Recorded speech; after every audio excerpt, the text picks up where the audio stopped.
Salut à toi, cher abonné. Bienvenue sur la chaîne Carioma. Si ce n'est pas encore le cas, je t'invite dès à présent à activer la cloche des notifications afin de ne rien manquer de mes prochaines vidéos. Aujourd'hui, je te propose une vidéo sur les chakras.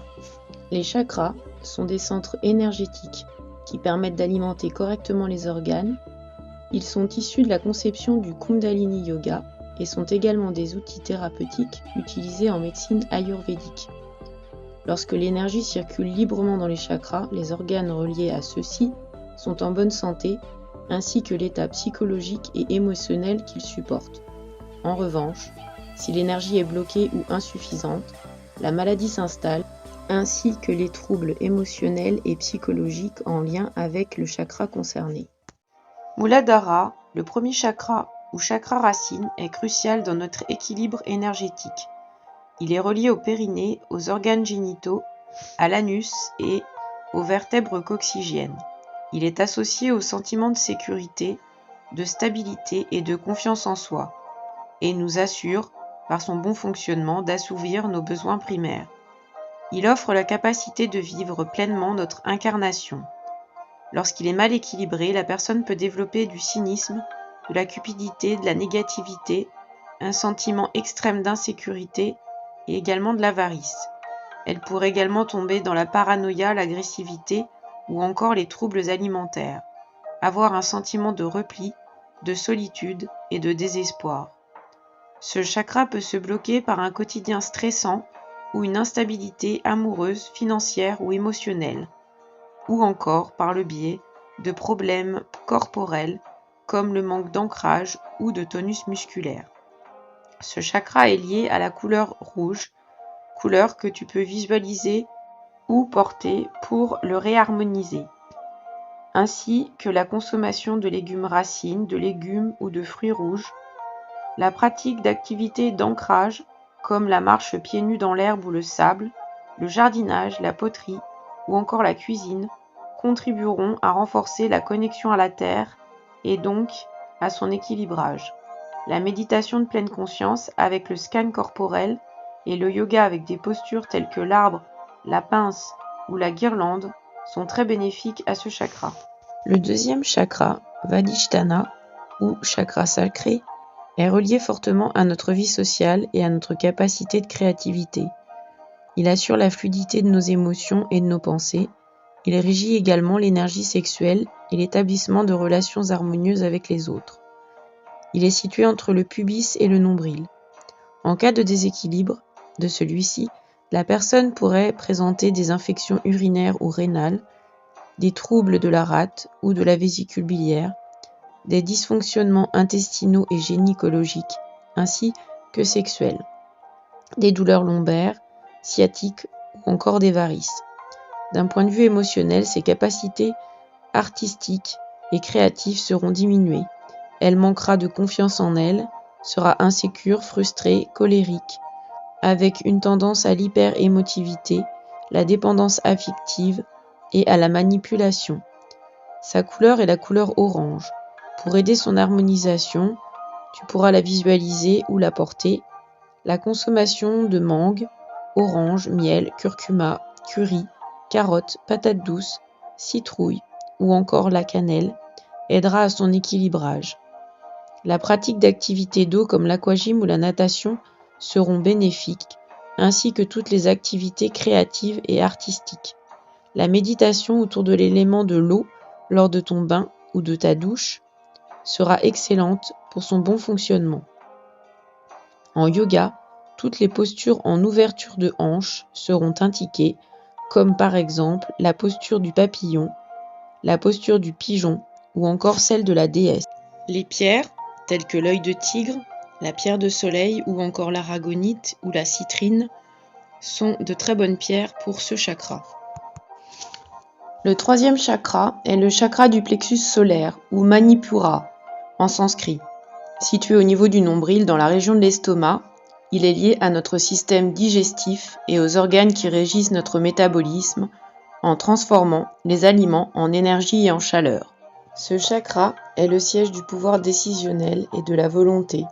Il supporte notre capacité à faire aboutir nos projets. Son bon fonctionnement nous assure une bonne confiance et estime de nous. Dans notre relation aux autres, il nous permet flexibilité et humilité. Lorsqu'il est mal équilibré, la personne devient contrôlante à l'excès, irresponsable, manipulatrice, désespérée et perdra le sens de l'existence, sera perpétuellement insatisfaite et perfectionniste. Physiquement, elle pourrait développer des troubles digestifs, des ulcères, du diabète et verra une baisse de sa vitalité générale. Il est associé à la couleur jaune. L'hydratation sera très importante car son élément est le feu, ce qui permettra de le calmer en cas d'excès de celui-ci. Il sera préférable de consommer des aliments complets, le moins transformés possible, pour aider la digestion et manger plusieurs petits repas plutôt qu'un seul gros. Le citron, la banane, l'ananas, le maïs et le quinoa sont de très bons alliés. Il faudra limiter les activités stressantes, pratiquer les affirmations positives de confiance en soi et orienter la méditation vers la visualisation pour aider à l'aboutissement des projets. En yoga, les postures de torsion stimuleront une digestion lente et difficile. Il sera également bénéfique de pratiquer celle du bateau, de l'arc ou encore de la pince. La citrine, la calcite jaune et l'ambre seront des pierres indiquées pour ce chakra. Le chakra du cœur est le 4e chakra, Anahata en sanskrit. Est le siège de l'amour inconditionnel. Il est situé au niveau du sternum, dans la région de notre cœur physique. Il est intimement lié à l'expression de notre enfant intérieur et régit les organes tels que les poumons, le cœur, le système circulatoire et le système immunitaire, ainsi que le thymus. Lorsqu'il présente un déséquilibre, la jalousie, l'amertume, la haine, la colère, le chagrin, l'égocentrisme, le non-amour de soi, la difficulté au pardon peuvent nous envahir. Ainsi, tu pourras également présenter une baisse de tes défenses immunitaires, un sentiment de solitude, de la paranoïa, des maladies cardiaques et pulmonaires, un cancer du sein, des problèmes cutanés, des douleurs dorsales, une peur à l'engagement dans tes relations affectives et une peur à de la trahison. À l'inverse, lorsqu'il est bien équilibré, tu seras joyeux, compatissant, aimant. Tu pourras établir des rapports affectueux avec autrui, t'aimer et être plus indulgent avec toi-même et les autres. Montrer de la vulnérabilité, t'ouvrir aux autres et créer des relations saines et épanouissantes. La couleur du chakra du cœur est la couleur verte. Tu pourras la porter pour l'équilibrer. Les brocolis, les courgettes, le concombre, les haricots verts ainsi que les épinards, l'avoine, le kiwi et l'avocat t'aideront dans ton alimentation au quotidien. Cultiver l'amour de soi par le massage ou l'automassage est une bonne pratique, ainsi que les affirmations positives d'amour de soi et d'amour inconditionnel. Le fait de se choisir soi-même comme priorité permet également d'être davantage présent pour ceux qu'on aime. Les respirations thoraciques ainsi que toutes les postures de yoga en ouverture te seront bénéfiques. Les pierres comme la topaze rose, le quartz rose, la malachite et l'aventurine seront de bonnes options. Le 5e chakra, ou chakra de la gorge, Visuddha en sanskrit, est considéré comme le centre de la communication. Il est situé en avant de la trachée et est relié à la thyroïde, à la nuque, à la mâchoire et serait en très grand lien avec le chakra sacré pour la compréhension de notre mission de vie. En cas de mauvais équilibrage de ce chakra, tu pourrais te montrer trop bavard, arrogant, monomaniaque, de mauvaise foi, avoir du mal à écouter les autres, avoir un discours exagéré ou dogmatique, ou à l'inverse, avoir du mal à t'exprimer, à t'affirmer, bégayer, bafouiller, mentir, avoir la voix cassée ou de la timidité. De manière plus somatique, tu pourrais présenter un dysfonctionnement thyroïdien, des problèmes dentaires, des problèmes ORL, des douleurs cervicales, des maux de tête ou encore de l'asthme. Quand ce chakra est bien équilibré, tu es combatif, centré, bon orateur, attiré par la sagesse spirituelle et la méditation.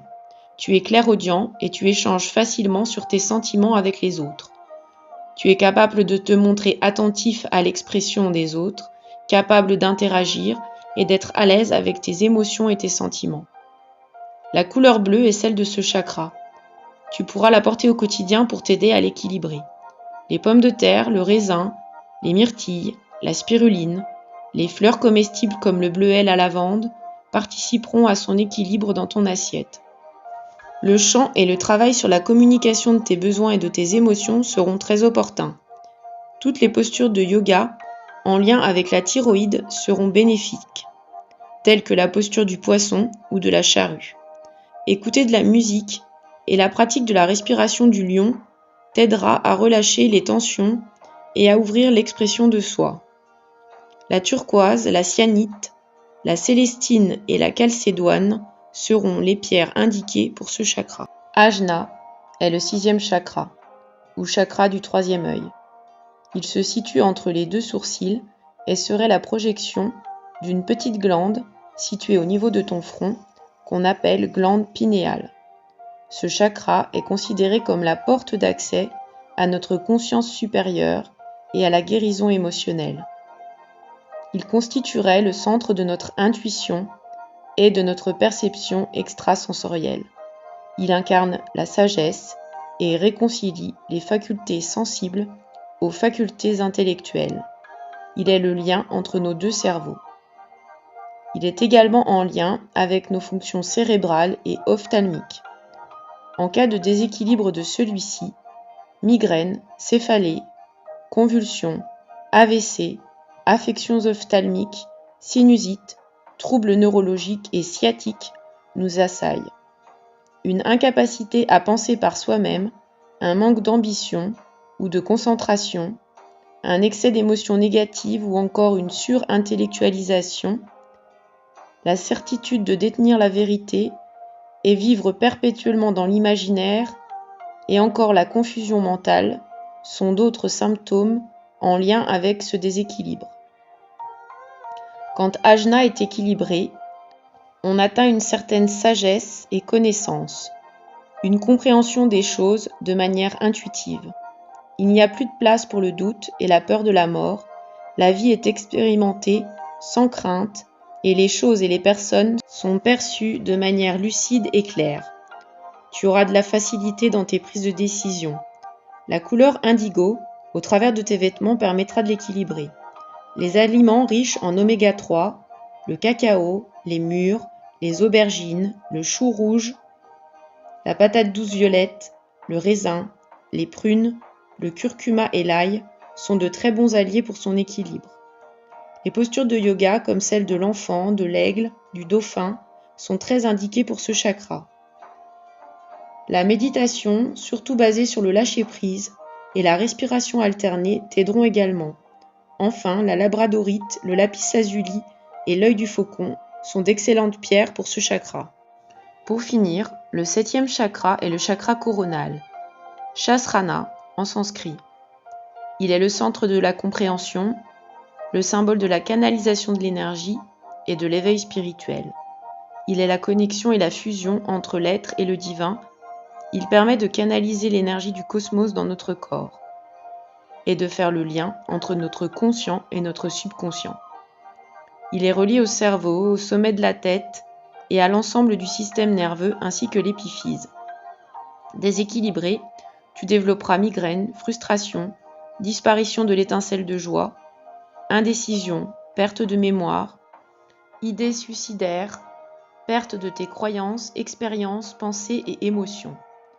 À l'inverse, bien équilibré, il permet l'accès au sommet de la conscience, à la compréhension du fonctionnement du cosmos, à l'élévation spirituelle, à transmettre sa joie de vivre et vivre une vie de compassion afin de faire jaillir dans le monde bien-être et paix. Sa couleur est la couleur pourpre ou multicolore que tu pourras porter pour l'harmoniser.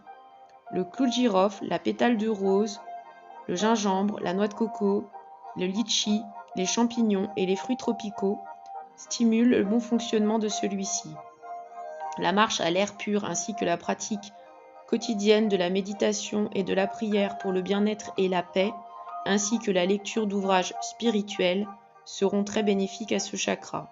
Les minéraux permettant de l'harmoniser sont le cristal de roche, l'améthyste, la sélénite et l'oolite. Il est bien évident que les solutions que je te présente ici sont à caractère préventif. Si tu présentes des formes graves de déséquilibre de tes chakras, la prise médicamenteuse et la consultation de ton médecin traitant ne seront pas substituables. A contrario, si tes chakras sont bien équilibrés, les outils que je viens de te présenter peuvent être utilisés pour les garder en bonne santé. Ainsi se termine cette vidéo sur les chakras, en te souhaitant que celle-ci ait pu t'éclairer davantage sur la nature des chakras, leur fonctionnement et les différents désordres que leur dysfonctionnement peut engendrer. Prochainement, si cela t'intéresse, je ferai une vidéo de méditation pour chaque chakra. En attendant, si cette vidéo t'a plu, je t'invite à la commenter, à la liker et à la partager afin que d'autres personnes puissent en profiter. Je te remercie pour ton écoute et je te souhaite une très belle journée. Namasté.